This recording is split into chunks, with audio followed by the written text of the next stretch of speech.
Vishal, I'd like to come to you first. What details can you disclose currently to our viewers? So as far as the details are concerned, all the details, most of the details have been released by the Iranian state media, Press TV. They have quoted IRGC, which is the Iranian Republican Guard Corps. It's a really powerful group based in Iran. So they have released, a small statement saying that Hamas chief Ismail Haniyeh was killed inside their territory in Tehran. As you have been saying that he was in Tehran to attend the swearing ceremony of the new president of Iran.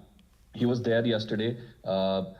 Many world leaders were present there. So the fact that he was killed within few hours of that ceremony, that is a huge development. The other fact is that the attack occurred inside Iranian territory. But the fact that Israel has not yet claimed the attack and what kind of reactions will Iran give to that? That all remains to be seen. A lot of questions are there to be answered.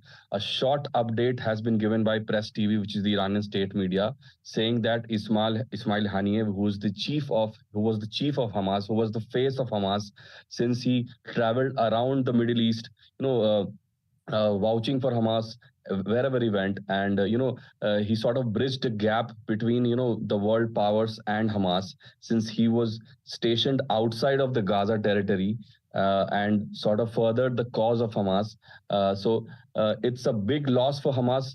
A big vacuum will be there, since he had been leading Hamas for a while now, and he had dedicated his life to the Hamas's cause.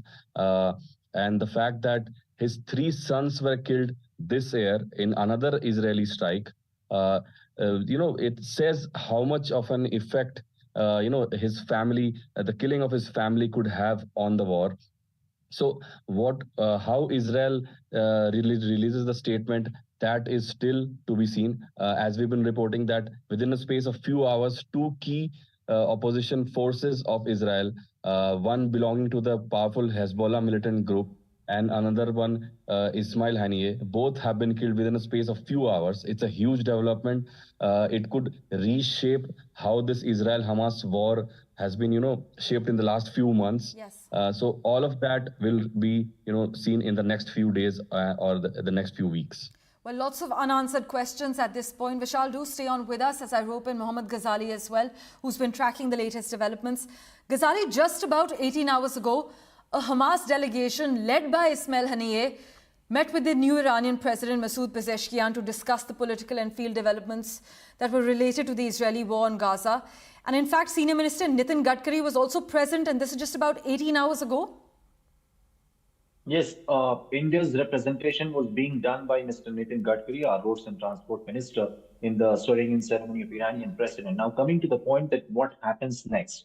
As Russell was also mentioning when you asked him, that it's very uncertain, because US was already trying to de-escalate the situation after Israeli airstrike in Lebanon, or in Beirut, in the capital city, which killed one of the key architects of 1983 US Marine barracks attack, in which more than 200 US Marines were killed back in 1983. So after that situation, killing somebody in Lebanon, now an assassination in Iran's territory is going to be, can give a very likelihood of an escalation in the region, because since this war has broken out since October 7, US and other world powers, like all the Arab world leaders or the nations there, like Qatar, Egypt, and Turkey, initially they had all been trying to de-escalate the situation. And since yesterday, US was certainly trying to de-escalate the situation, asking even Israel, and through back-channel talks to Hezbollah as well, to not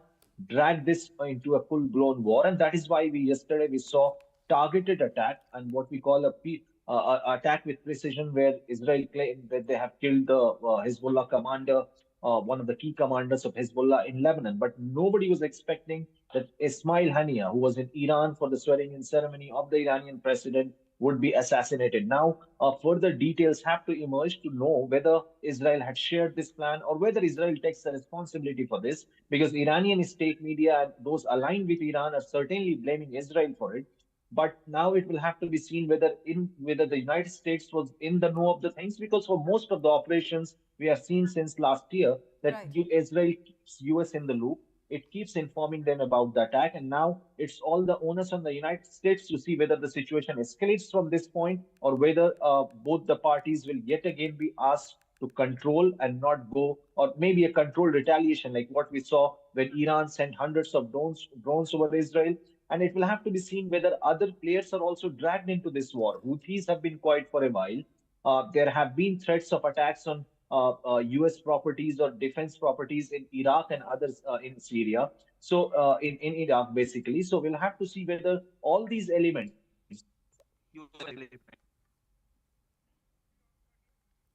join the this entire escalation situation in the Middle East. Ghazali, as always, thanks so much for contextualizing the latest developments for us. Let's also go across to Vishal, who's still with us. Vishal, we know Ismail Haniyeh rose to prominence in 2006, but if you could just give a little bit context into his history for our viewers. So, as I had been mentioning, that he had almost dedicated his entire life to Hamas's political cause. He was the political chief of Hamas. It's safe to say he was the face of Hamas for a while now. His predecessor was assassinated reportedly by Israel. He had stepped in to fill some big shoes, and he had been delivering that role for a while. And during his reign as the chief of Hamas, this big war against Israel had also started. So he was obviously involved in planning and coordinating one of the biggest, probably the biggest attack on Israel that occurred on October 7 last year.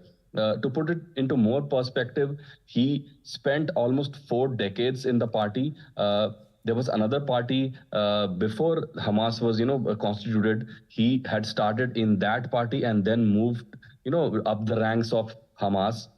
And while he had been rising through the ranks of Hamas, there were multiple attempts on his life, multiple assassination attempts on his life.